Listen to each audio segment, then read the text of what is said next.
Good morning to all of you. आज second chapter देखते हैं जिसका नाम है विश्व जनसंख्या वितरण घनत्व और वृद्धि। ठीक, तो जनसंख्या क्या है? जनसंख्या मतलब लोगों की संख्या, जनसंख्या कहलाती है। अब थे एक दार्शनिक जॉर्ज बी क्रेसी, उन्होंने कहा था कि संसार के 90% भाग पर 10% पॉपुलेशन रहती है और 10% भाग पर 90% जनसंख्या रहती है। ठीक, अब देखो फर्स्ट, विश्व में जनसंख्या वितरण के प्रारूप। ठीक है, जनसंख्या वितरण का क्या मतलब? भूपृष्ठ पर लोग किस प्रकार वितरित हैं या रहते हैं। ठीक है, वो क्या कहलाता है? जनसंख्या वितरण। अब अगला है जनसंख्या घनत्व। प्रति वर्ग किलोमीटर में रहने वाले व्यक्तियों की संख्या क्या कहलाती है? जनसंख्या घनत्व। ठीक, जनसंख्या घनत्व का फॉर्मूला है टोटल पॉपुलेशन, कुल जनसंख्या बटे टोटल एरिया, यानी कि कुल क्षेत्रफल। जैसे हम एग्जाम्पल के तौर पे देखते हैं भारत का, तो 2011 की जनगणना के अकॉर्डिंग भारत की जनसंख्या थी 121 करोड़ और भारत का एरिया है 32,87,263 वर्ग किलोमीटर या 32.8 लाख वर्ग किलोमीटर। ठीक, तो इसको हम इससे डिवाइड करेंगे तो भारत का क्या आ जाएगा? जनसंख्या का घनत्व, यानी कि कितने लोग कितने एरिया में बसे हुए हैं। अब जो वर्ल्ड का जनसंख्या घनत्व है उसको दिखाने के 3 माध्यम हैं। अब देखो, सबसे पहला है सघन क्षेत्र, मध्यम क्षेत्र और निम्न जनसंख्या घनत्व वाला क्षेत्र। जो सघन क्षेत्र होता है उसमें जनसंख्या है वो 200 व्यक्ति प्रति वर्ग किलोमीटर, 200 या इससे ज़्यादा होता है। ठीक, मध्यम जनसंख्या घनत्व वाले क्षेत्र में जो लोग बसते हैं वो 11 से 50 व्यक्ति प्रति वर्ग किलोमीटर निवास करते हैं और जो निम्न जनसंख्या घनत्व वाले क्षेत्र हैं उसमें 1 से लेके 10 व्यक्ति प्रति वर्ग किलोमीटर क्षेत्र में निवास करते हैं। तो संसार के ऐसे कौन से क्षेत्र हैं जहाँ पे सघन जनसंख्या रहती है? उनमें है नॉर्थ अमेरिका का उत्तरी पूर्वी भाग है, यूरोप का उत्तरी पश्चिमी और दक्षिणी भाग है और दक्षिणी पूर्वी और पूर्वी एशिया के कुछ भाग हैं जहाँ पे सघन जनसंख्या रहती है, यानी कि 200 से ज़्यादा व्यक्ति निवास करते हैं। अब देखो, मध्यम जनसंख्या वाले क्षेत्र कौन कौन से हैं? एशिया में है जो तुम्हारा पश्चिमी चीन का क्षेत्र है, दक्षिणी भारत का क्षेत्र है, यूरोप का नॉर्वे और स्वीडन, ये एरिया है यहाँ पे मध्यम पॉपुलेशन रहती है। ठीक, अब निम्न जनसंख्या वाले क्षेत्र हैं वो तुम्हारे नॉर्थ पोल हो गया, साउथ पोल हो गया, और जहाँ पे मरुस्थलीय क्षेत्र है वो वाला क्षेत्र हो गया, या ज़्यादा बारिश वाला एरिया है वो निम्न जनसंख्या घनत्व वाले क्षेत्र में आते हैं। अब देखो, संसार में जनसंख्या घनत्व का वितरण देखते हैं। ठीक, तो जहाँ पे सबसे ज़्यादा पॉपुलेशन रहती है यानी कि सघन जनसंख्या को जो दिखाते हैं वो एरिया कौन कौन से हैं? उत्तरी पूर्वी अमेरिका है। ठीक है, इसमें जनसंख्या ज़्यादा होने के क्या कारण हैं?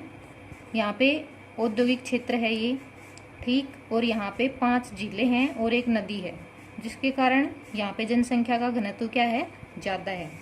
ये है तुम्हारा उत्तरी पश्चिमी यूरोप का क्षेत्र, यहाँ भी खनिज ज़्यादा हैं और उद्योग धंधे ज़्यादा हैं। ठीक, जिसके कारण यहाँ भी जनसंख्या का घनत्व क्या है? ज़्यादा है। अब ये हो गया दक्षिणी पूर्वी एशिया।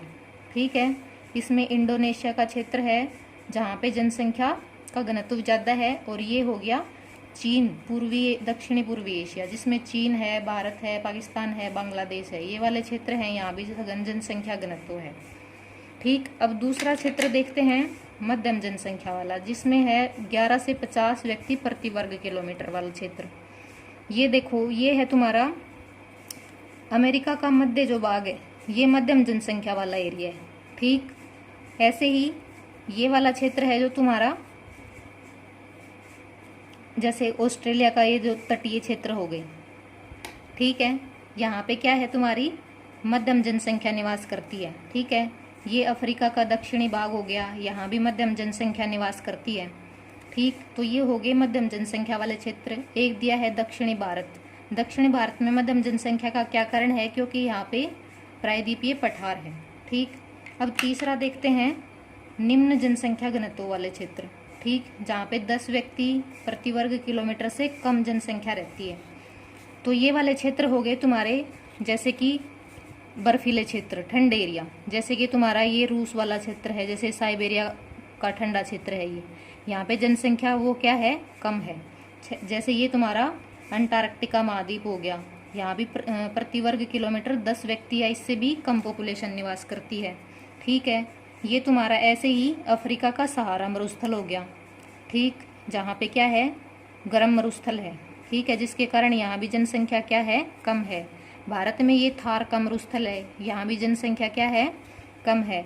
ऐसे ही अफ्रीका और तुम्हारा ये क्या है, दक्षिणी अमेरिका, यहाँ पे आटाकामा का मरुस्थल है, जिसके कारण यहाँ भी पॉपुलेशन क्या है, कम है। ठीक, अब आगे देखते हैं जनसंख्या वितरण को प्रभावित करने वाले कारक। तो जनसंख्या के वितरण को 3 कारक हैं वो प्रभावित करते हैं। पहला है भौगोलिक कारक, दूसरा है आर्थिक कारक, तीसरा है सामाजिक और सांस्कृतिक कारक। भौगोलिक कारक में क्या आएगा, जल की उपलब्धता, जहाँ पे लोगों को पीने के लिए जल उपलब्ध होगा, सिंचाई के लिए जल उपलब्ध होगा। परिवहन के साधन पहले प्राचीन टाइम में मतलब कि कोई रेल सड़क वगैरह नहीं था, जल मार्ग का ही उपयोग होता था व्यापार करने के लिए भी। ठीक है, तो यहाँ पे जनसंख्या का जमाव क्या है, ज़्यादा, यहाँ पे जनसंख्या ज़्यादा रहेगी। भूआकृतिक कारक में क्या होगा, जहाँ पे उबड़ खाबड़ क्षेत्र होगा, यानी कि पर्वत होगा या गहरे गड्ढे होंगे, वहाँ पे पॉपुलेशन क्या होगी, कम होगी। जहाँ पे मैदानी भाग होगा, जैसे इंडिया का देखते हैं हम, उत्तरी गंगा का मैदान है जो, वहाँ पे जनसंख्या के ज़्यादा जमाव का कारण भी यही है। जलवायु, जलवायु है तीसरा कारक, जहाँ पे जलवायु रहने के अनुकूल होगी मनुष्य के, वहाँ पे पॉपुलेशन का बसाव होगा वो ज़्यादा होगा। जहाँ पे जलवायु रहने के लायक नहीं होगी, जैसे कि या तो कोई ठंडा एरिया हो गया या तो गर्म मरुस्थल हो गया, वहाँ पे पॉपुलेशन कम मिलेगी। चौथा कारक है वो है मृदा, मृदा यानी कि जहाँ पे उपजाऊ मिट्टी होगी, उपजाऊ मिट्टी के कारण वो ज़्यादा पॉपुलेशन का भरण पोषण कर पाएगी, जिसके कारण वहाँ भी जनसंख्या का जमाव क्या होगा, ज़्यादा होगा। और जहाँ पे उपजाऊ मिट्टी नहीं होगी वहाँ पे पॉपुलेशन कम मिलेगी। अब दूसरा कारक है आर्थिक कारक। आर्थिक में देखो सबसे पहला है खनिज, जहाँ पे खनिज ज़्यादा मात्रा में होंगे, जैसे भारत का छोटा नागपुर का पठार देखते हैं, तो वहाँ पे जैसे लोहा, कोयला, चूना पत्थर वगैरह ज़्यादा मात्रा में है, जिसके कारण वहाँ पे जनसंख्या का घनत्व यानी कि जमाव भी ज़्यादा है। नगरीकरण जहाँ पे होगा वहाँ भी पॉपुलेशन ज़्यादा होगी, जैसे तुम दिल्ली को देखते हो, दिल्ली में कितना पॉपुलेशन रहता है। और उसके दूसरा एग्जाम्पल कोई तुम और देख सकते हो, अपने गाँव का देख सकते हो, वहाँ पे पॉपुलेशन क्या है, कम है। ठीक है, तीसरा है औद्योगिकरण, जहाँ पे इंडस्ट्री ज़्यादा होंगी, ठीक, तो लोग वहाँ पे ज़्यादा बसेंगे। तीसरा कारक है तुम्हारा सामाजिक और सांस्कृतिक कारक। धार्मिक और सांस्कृतिक जो महत्व के क्षेत्र होते हैं या एरिया होते हैं, वहाँ पे लोगों का बसाव होता है, ज़्यादा होता है। ठीक, क्योंकि वो प्राचीन टाइम से ही बसे होते हैं, जैसे मक्का, मदीना हो गया, बनारस हो गया, मथुरा वगैरह, जहाँ पे ये धार्मिक और सांस्कृतिक नगर हैं, जिसके कारण यहाँ की जनसंख्या भी क्या है, ज़्यादा है। अब आगे देखते हैं जनसंख्या वृद्धि। जनसंख्या वृद्धि का क्या मतलब, किसी क्षेत्र में निश्चित समय अवधि में होने वाला परिवर्तन क्या कहलाता है, जनसंख्या वृद्धि। जैसे देखते हैं भारत का ही देखते हैं, जैसे 2001 में भारत की जनसंख्या थी 102 करोड़, ठीक, तो 2011 में ये बढ़ के होगी 121 करोड़। तो ये निश्चित समय अवधि होगी 2001 से 2011, यानी कि 10 साल के अंतर में कितनी पॉपुलेशन में बढ़ोतरी हुई, कितना अंतर आया, कितने घटा या बढ़ा जनसंख्या, वो क्या कहलाता है, जनसंख्या में परिवर्तन। ठीक है, तो ये परिवर्तन होता है, ये 2 टाइप से होता है, धनात्मक परिवर्तन भी होता है और ऋणात्मक परिवर्तन भी होता है। ठीक, जब जन्म दर ज़्यादा होती है और मृत्यु दर कम होती है, ठीक है, और लोग वहाँ पे आके बस जाते हैं किसी दूसरी जगह को छोड़ के, वहाँ पे क्या होता है, धनात्मक वृद्धि होती है। ठीक, ऋणात्मक वृद्धि जहाँ होगी वहाँ पे क्या होगा, जन्म दर कम होगी, मृत्यु ज़्यादा होगी, और उस स्थान को छोड़ के लोग दूसरी जगह पे जाके बसते हैं, वहाँ पे क्या होगी, ऋणात्मक जनसंख्या वृद्धि होगी। अब नेक्स्ट देखते हैं जनसंख्या की वृद्धि दर। जो जनसंख्या में जो परिवर्तन होता है, अगर हम उसको प्रतिशत में दिखा देते हैं तो वो क्या कहलाता है, वृद्धि की दर कहलाती है वो। ठीक, अब आगे दिया है जनसंख्या की प्राकृतिक वृद्धि और जनसंख्या की वास्तविक वृद्धि, इनमें क्या डिफरेंस है। प्राकृतिक वृद्धि में क्या होगा, 2 समय अंतरालों के बीच जन्म और मृत्यु के अंतर से बढ़ने वाली जनसंख्या को उस क्षेत्र की क्या कहते हैं, प्राकृतिक वृद्धि, यानी कि नेचुरल डेथ और नेचुरल बर्थ होता है वहाँ पे जनसंख्या की, उसको क्या बोलते हैं, प्राकृतिक वृद्धि। और वास्तविक वृद्धि वो होती है जहाँ पे जन्म दर ज़्यादा होती है, उसमें से मृत्यु दर कम होती है, वहाँ पे लोग आके बस जाते हैं या उस स्थान को छोड़ के चले जाते हैं। ठीक है, वो क्या कहलाता है, जनसंख्या की वास्तविक वृद्धि। ठीक, अब जनसंख्या परिवर्तन के घटक देखते हैं। जनसंख्या को परिवर्तित करने वाले 3 घटक हैं, जिनमें जन्म है, मृत्यु है और तीसरा क्या है, प्रवास। अब ये क्या होते हैं, इनको देखो ऐसोदित जन्म दर यानी CBR। CBR मतलब क्रूड बर्थ रेट। ठीक, तो ये होता क्या है, प्रति 1000 स्त्रियों द्वारा जन्म दिए गए जीवित बच्चों के रूप में इसको व्यक्त किया जाता है। ठीक, और इसकी गणना कैसे की जाती है, ये इसका फॉर्मूला है। किसी वर्ष विशेष में जीवित जन किसी क्षेत्र विशेष में वर्ष के मध्य की जनसंख्या गुणा 1000। ठीक है, ये इसका फॉर्मूला है, ये फॉर्मूला याद करना है। अगला क्या है तुम्हारा, ऐसोदित मृत्यु दर यानी कि CDR, क्रूड डेथ रेट।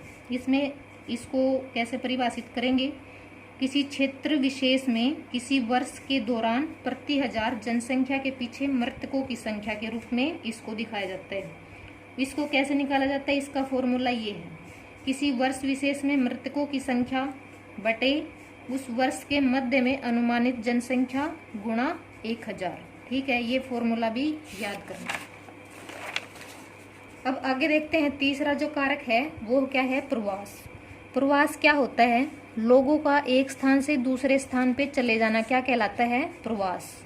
अब ये प्रवास है, ये 2 टाइप से होता है, एक तो उद्गम, एक गंतव्य।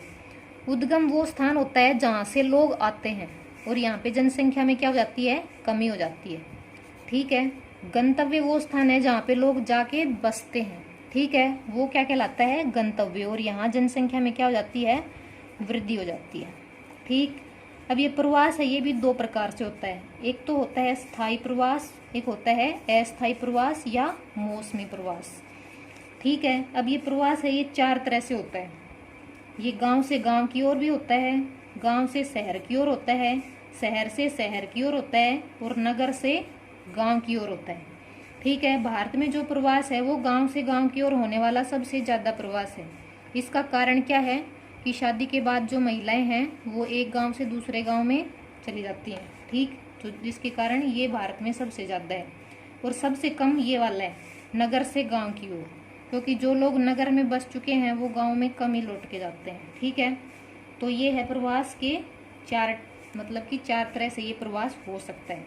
ठीक, आगे देखो, आप्रवास इमिग्रेशन। ठीक है, और एक है उत्प्रवास इमिग्रेशन। ठीक है, ये दोनों सेम से लग रहे होंगे, लेकिन इनमें एक डिफरेंस है। आप्रवास का क्या मतलब हो गया, नए स्थान पे जो लोग आते हैं। ठीक, इमिग्रेशन कहलाता है। इसमें इसको तुम इन से भी देख सकते हो, इसकी एक छोटी सी ट्रिक है। इन मतलब आना, यानी कि नए स्थान पे आके बसना। ठीक है, वो क्या कहलाएगा, आप्रवास। ठीक, उत्प्रवास क्या होता है, ये हो गया ई से मतलब एग्जिट, यानी कि उस स्थान को छोड़ के बाहर चले जाना। ठीक है, ये क्या कहलाएगा, उत्प्रवास। अब प्रवास के कारक हैं जिसके कारण लोग एक जगह पे जाके बस जाते हैं और दूसरी जगह को छोड़ देते हैं। ठीक है, उसके रीजन क्या क्या हैं, तो एक है प्रतिकर्ष कारक या पुश फैक्टर और दूसरा है अपकर्ष कारक या पुल फैक्टर। ठीक है, तो प्रतिकर्ष कारक वो होंगे जैसे बेरोजगारी।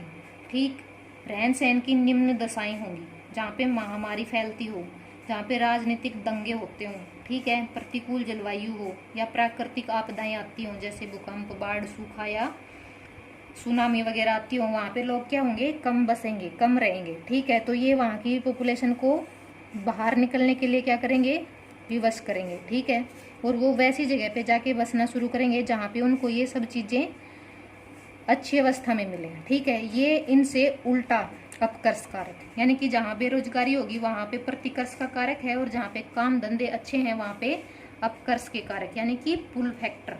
ठीक है, रहन सहन का स्तर अच्छा होगा, लोग वहीं जाके बसेंगे, अनुकूल जलवायु होगी, राजनीतिक जहाँ पे शांति होगी। ठीक है, प्राकृतिक आपदाओं का प्रकोप कम होगा, महामारी वगैरह कम फैलती होंगी, वहाँ पे क्या होंगे, अपकर्ष के कारक, जिसके कारण वहाँ पे पॉपुलेशन आके बसेगी, यानी कि एक स्थान को छोड़ेगी और दूसरी जगह पे आके रहना शुरू करेगी। ठीक, अब अगला देखते हैं जनसंख्या वृद्धि की प्रवृत्तियाँ। ठीक है, तो जब शुरू से हम देखते हैं 8,000 वर्ष से 12,000 वर्ष ईसा पूर्व, यहाँ पे देखते हैं इस वाले टाइम में जनसंख्या बहुत कम थी, जो लोग थे वो ज़्यादातर कृषि कार्यों में ही लगे थे। ठीक है, उसके बाद देखते हैं तेजी से जब जनसंख्या बढ़नी शुरू हुई तो 17वीं शताब्दी में देखते हैं जब औद्योगिक क्रांति हुई, उस समय जो पॉपुलेशन थी वो 55 करोड़ के आसपास हो गई थी। फिर 18वीं शताब्दी में विस्फोटक रूप से वृद्धि होना शुरू हुई और पॉपुलेशन है वो 100 करोड़ के लगभग पहुंच गई। जब 19वीं सदी आई तो जनसंख्या पूरे संसार की 400 करोड़ या उससे भी ज़्यादा थी। ठीक है, अब हम करंट का देखते हैं 2017-18 के आसपास अगर हम देखते हैं पूरे संसार की पॉपुलेशन, तो अब 750 करोड़ तक पूरे संसार की पॉपुलेशन पहुंच चुकी है। तो तुम देख सकते हो कि कैसे जनसंख्या तीव्र गति से बढ़ रही है। ठीक, अब अगला देखते हैं जनांगीय संक्रमण या डेमोग्राफिक ट्रांजिशन। ठीक है, इस सिद्धांत का प्रयोग करके हम किसी क्षेत्र की जनसंख्या के वर्णन तथा भविष्य के लिए उसका पूर्व अनुमान लगा सकते हैं। ये सिद्धांत हमें बताता है कि समाज पहले ग्रामीण था, खेतीहर था और अशिक्षित था। उस अवस्था से निकल के समाज धीरे धीरे क्या हो रहा है, नगरीय हो रहा है, औद्योगिक हो रहा है और साक्षर बन रहा है। ठीक, ये किसी प्रदेश की जनसंख्या को बताता है कि उच्च जन्म दर और उच्च मृत्यु दर से समाज कैसे निम्न जन्म दर में आया और निम्न मृत्यु दर की ओर बढ़ा। ठीक है, तो इसकी 3 अवस्थाएं हैं। ठीक, ये फर्स्ट स्टेज है, ये सेकंड है और ये थर्ड है। ये जो ग्राफ है ये टाइम को दिखा रहा है और ये वाला जो ग्राफ है ये ऐसोदित जन्म दर और मृत्यु दर को दिखा रहे हैं। ठीक है, तो फर्स्ट स्टेज में देखो ये वाला ग्राफ है, ये कभी ऊपर कभी नीचे, कभी ऊपर कभी नीचे, यानी कि जन्म दर भी ज़्यादा थी और मृत्यु दर भी ज़्यादा थी। ठीक है, उसके बाद दूसरी स्टेज में देखते हैं तो इसमें क्या होता गया, धीरे धीरे जन्म दर है वो कम होती गई और मृत्यु दर है वो भी कम होती गई। ठीक है, ये जनसंख्या में प्राकृतिक वृद्धि बोला जाता है इसको।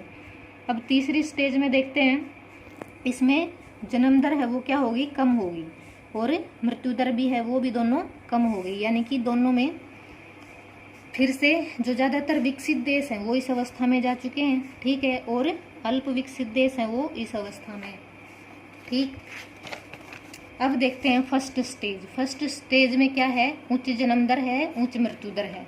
क्यों? क्योंकि महामारी कुपोषण का उसका प्रभाव था, जिसके कारण वहाँ जन्म भी ज़्यादा थे और मृत्यु भी ज़्यादा थी। ठीक है, ज़्यादातर जनसंख्या थी वो खेतीहर थी, लोग अशिक्षित थे, टेक्नोलॉजी का ज्ञान निम्न स्तर का था।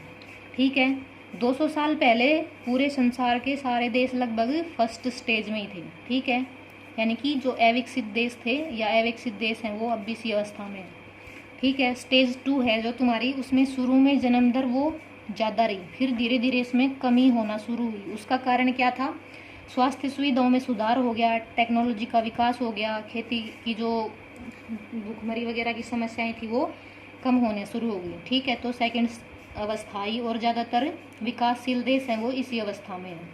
तीसरी स्टेज है, उसमें क्या है, जन्म दर व मृत्यु दर दोनों कम हो गए और जनसंख्या क्या होगी, स्थिर हो गई या मंद गति से बढ़ना शुरू की। ठीक है, उसका कारण क्या था, शिक्षा का उच्च स्तर, टेक्नोलॉजी का उच्च विकास। ठीक है, परिवार नियोजन के कार्यक्रम चलने लगे और ज़्यादातर विश्व के जो विकसित देश हैं वो थर्ड स्टेज में हैं।